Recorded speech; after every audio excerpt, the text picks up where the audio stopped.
Oh, you're going to want to hear this one. I still can't believe it happened, and even now when I think about it, my heart beats a little faster. Before I tell you though, tell me, where are you watching from? I always love hearing your cities, your little corners of the world. And if you're new here, don't forget to hit that subscribe button and give this video a like. It helps more than you know, and it lets me keep sharing stories like this one with you. All right, deep breath. Here we go. It started on one of those early summer evenings when the air feels soft and the light lingers just long enough to make you forget time. Our backyard patio has always been my sanctuary. Stone tiles warmed by the sun, potted lavender along the fence, and that faint hum of cicadas that only comes when the day's heat begins to slip away. I was sitting out there with a glass of white wine, just enjoying the quiet after a long week. My husband, Greg, was running late that evening. He had one of those after-work get-togethers with his team. You know the kind, half celebration, half office gossip, and a little bit of let's all pretend we're not exhausted. He told me his colleague, Mark, would drop by afterward to pick up a folder Greg forgot that morning. Nothing unusual. Mark had been over before, a few times for dinner, always polite, always the man who smiled just enough, but never too much. It was around 8 when I heard the car door outside. The light on the patio was dim, the kind that softens everything. Edges, thoughts, and maybe even years. Mark appeared at the gate, tall silhouette against the fading sky, his shirt sleeves rolled up, jacket draped over one arm. "Evening, Lisa," he said, his voice low, friendly. "Greg said I could swing by for that folder?" I stood, smiling, and motioned for him to come in. "Of course. He left it on the kitchen counter. I'll grab it for you." But Mark hesitated. "Mind if I sit for a moment? That traffic out there." He laughed softly, gesturing toward the street. "Not at all," I said. "Actually, it's nice out here. Sit." I went inside for the folder, and when I came back, he'd taken a seat across from where I'd been sitting. He'd loosened his tie, leaned back just slightly, his hand resting near the base of his glass of water I'd left out earlier. I handed him the folder, but he didn't reach for it right away. His eyes lingered, not in a way that made me uncomfortable, but as if he was really seeing me for the first time. "Greg's lucky," he said quietly. "You've got a beautiful home." I smiled, but there was something in his tone that carried more than politeness. It was admiration, maybe even longing. "Thank you. I've tried to make it feel peaceful," I replied, sitting back down. For a while, we just talked. About small things at first, the garden, the weather, his teenage daughter applying to colleges, my son living across the country. The conversation unfolded easily, like two people remembering what it felt like to be listened to. The sun had gone down completely by then, and the patio lights gave everything a golden glow. At one point he laughed, a full, genuine laugh, and I realized I hadn't heard that kind of sound in my backyard for a long time. Greg used to laugh like that too, before work took most of his energy. I found myself smiling more than I expected. There was something soothing in Mark's presence. He wasn't pushing for anything, not even attention. Just being there. Listening. Asking questions. And when I spoke about things I didn't even realize I'd been holding in, the quiet loneliness that comes when the kids are gone, the strange ache of feeling invisible, he didn't interrupt or offer solutions. He just nodded, eyes soft, steady. "Lisa," he said after a pause, his voice almost a whisper, "do you ever feel like life shifted when you weren't looking? Like you woke up and realized the parts that made you feel alive got lost somewhere between responsibilities and routine?" I looked at him, and for a moment I couldn't answer. Because yes, that was exactly it. I'd never said it aloud, not even to Greg. I think," I finally said, "we stop noticing the small things that used to matter. We start playing it safe." He leaned forward slightly, elbows on his knees, eyes catching the soft light. Maybe that's why moments like this happen, to remind us we're still here. I felt something stir inside me, familiar yet long forgotten. Not desire, not yet, but recognition. The kind you feel when someone looks at you and actually sees the woman beneath the years, beneath the roles. The wind shifted, carrying the faint scent of jasmine from the fence. I realized how close we were sitting now. Not too close, but enough for awareness to hum in the air between us. He looked down, then back up at me. I should probably go, he said quietly, though he didn't move. Yes, I whispered. Probably. But neither of us stood. There was no touch, no words that crossed a line, just silence, the kind filled with everything unspoken. Finally, he took a breath, reached for the folder, and stood. Thank you, Lisa, for the company. Any time, I replied, and I meant it. As he walked toward the gate, I watched him under the patio lights, and something inside me felt awake. Not guilty, not confused, just alive. When the gate clicked shut, I sat back in my chair, staring at the spot where he'd been. The night seemed deeper, the air warmer, my heartbeat louder. And for the first time in years, I felt seen. I didn't know then that this small, quiet evening, just two people on a patio, would change how I looked at myself, my marriage, and everything I thought I understood about love and connection. But that night was only the beginning.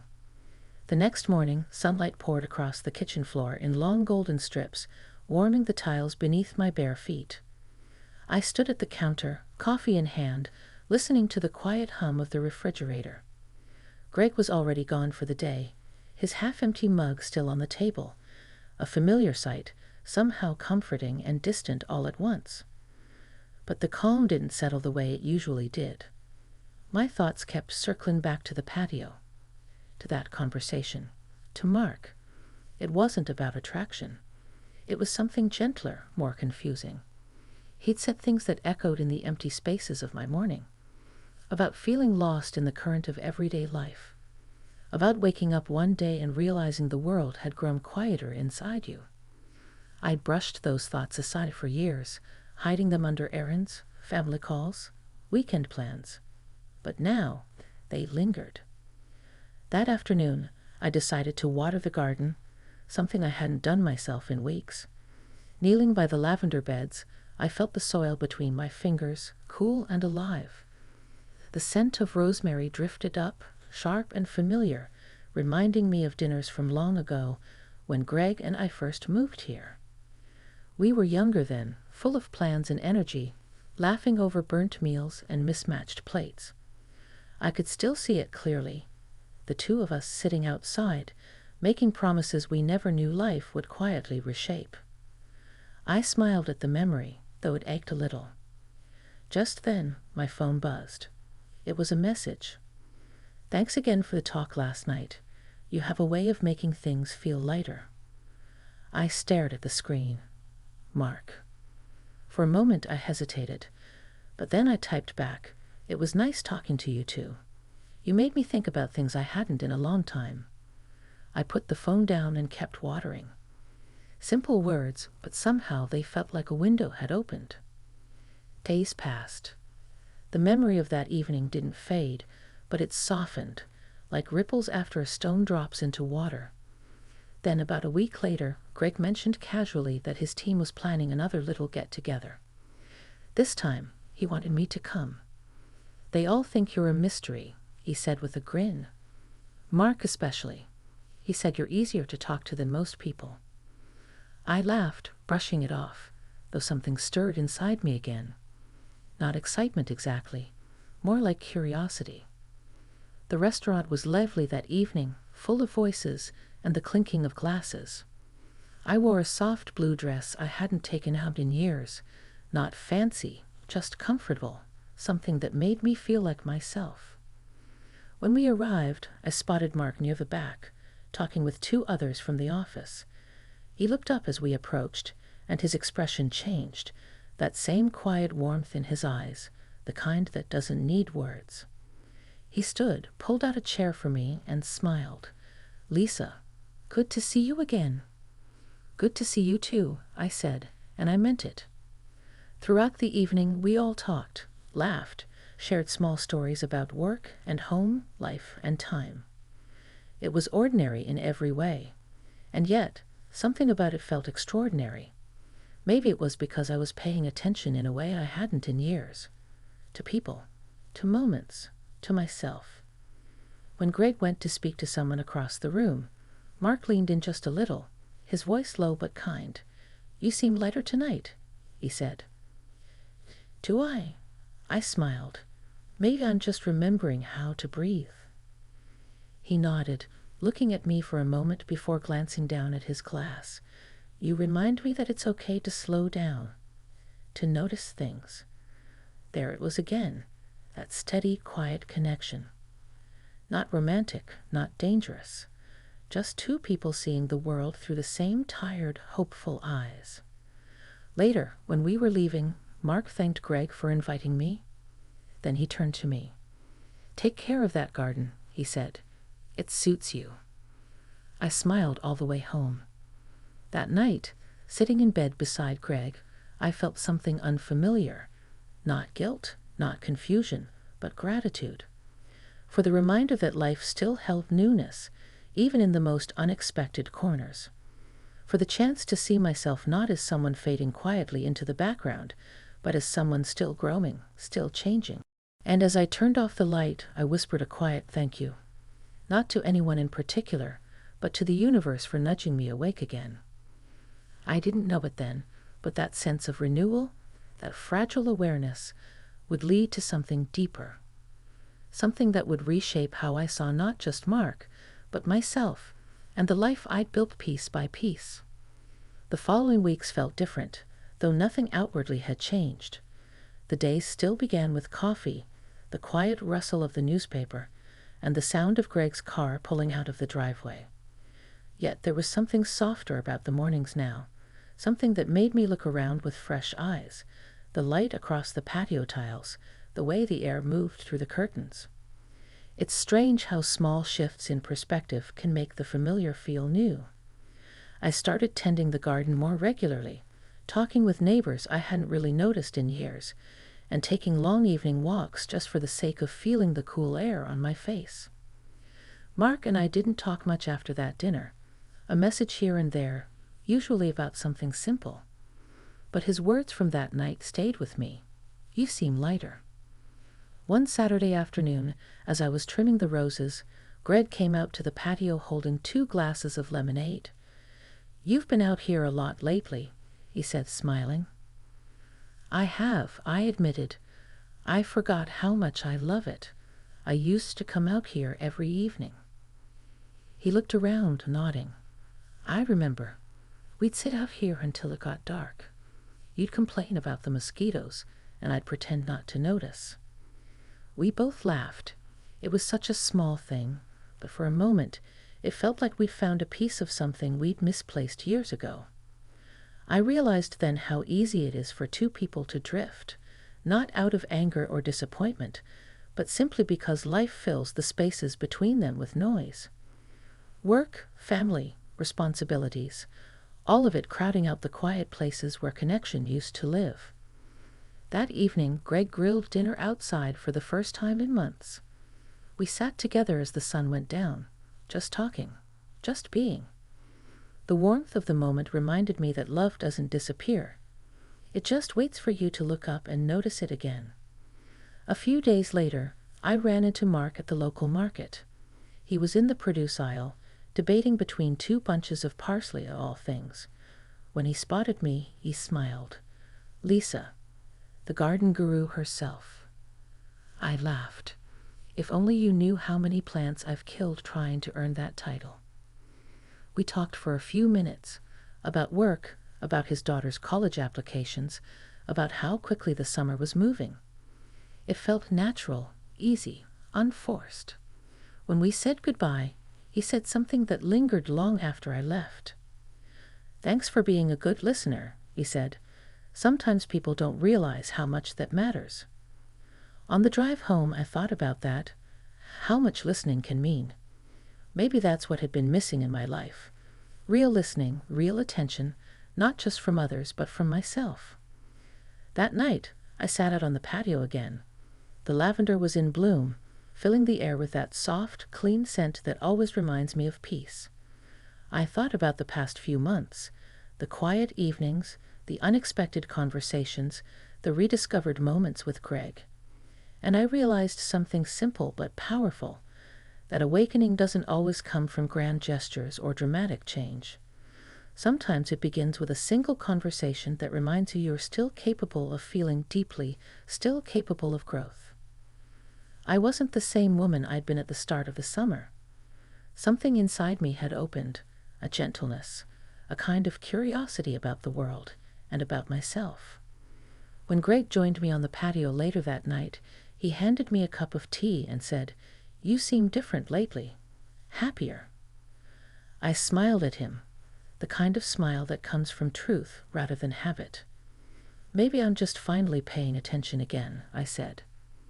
He nodded, taking a sip of his tea, and for the first time in a long while, we sat together in a comfortable silence, two people rediscovering what it meant to simply be there, side by side, under the same evening sky. That summer taught me that moments of clarity don't demand explanation. They just arrive quietly, like dusk settling on the horizon, and if you're lucky, you notice before the light fades. Autumn came quietly that year, almost like a sigh.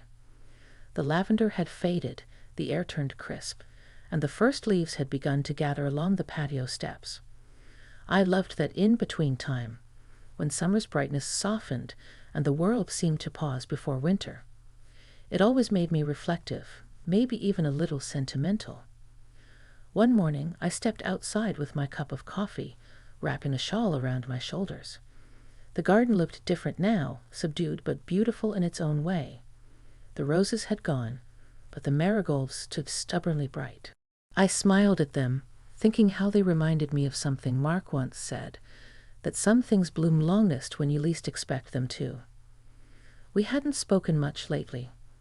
Life had pulled us both back into its familiar rhythm. But his presence lingered in quiet ways, in how I carried myself, in how I noticed things again, in how I allowed small joys to reach me. That was the gift of our brief connection. Not a disruption, not a secret, but a mirror, one that reflected who I had forgotten I was. Greg joined me a few minutes later, his hair still tousled from sleep. He handed me a plate with toast, slightly burnt on one edge, just the way he always did. "The garden's slowing down," he said. "It's supposed to," I replied, smiling. "It's resting." He looked at me for a moment, then nodded. "Maybe we should do that too. Take a break. You and me. Go somewhere quiet for a while." I was surprised, but pleasantly so. "You mean it?" "Yeah," he said, sitting beside me. "I think I forgot what it feels like to just stop for a bit, to be us again." Something warm bloomed inside me, not excitement, but peace. We'd been married for over 30 years, weathered joy and silence, laughter and drift. And now, here he was, wanting to find the quiet together again.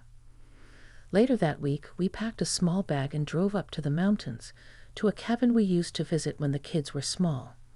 It hadn't changed much. The creaky porch steps, the faint smell of pine, the way the wind echoed through the valley. One evening, we sat outside wrapped in blankets, watching the last colors of daylight fade. Greg reached for my hand, and I didn't pull away. The moment wasn't grand or cinematic, just steady. The kind of peace that grows when two people stop expecting perfection and start recognizing the beauty of what remains. We talked about everything and nothing. The children, our plans for retirement, the books we meant to read, the silly memories that made us laugh until tears ran down our faces. And then we just sat there, quiet, listening to the world breathe. It struck me then how easy it is to believe that life's meaning lies in the big moments, the milestones, the passions, the fireworks. But standing there beneath that endless sky, I realized it's the smaller things that shape us. A shared laugh, a patient silence, a stranger's kindness, an unexpected conversation that opens your eyes. When we returned home, the first rain of autumn had arrived. I walked out to the patio, the air cool and damp, the tiles glistening. Everything felt washed clean, renewed. Greg came out behind me, umbrella in hand. "You'll catch cold," he said, half smiling. "I won't," I answered, looking up at the clouds. I just needed to see it. He stood beside me, and for a long time we watched the rain together. No words, no promises, just the quiet comfort of knowing that life still had chapters to offer, and that we were still in it together. I thought then about Mark, how his presence had been a gentle spark, not a disruption. He reminded me of something I'd buried beneath years of routine, that being seen, truly seen, isn't about someone else. It's about opening your own eyes again. As the rain fell softly over the garden, I felt gratitude for the summer that woke me up, for the man beside me who had weathered every season with me, and for the small, fleeting moments that remind us we're still alive. And that's how it happened. How a quiet evening on a patio became the beginning of something I didn't even know I needed, a return, not to the past, but to myself.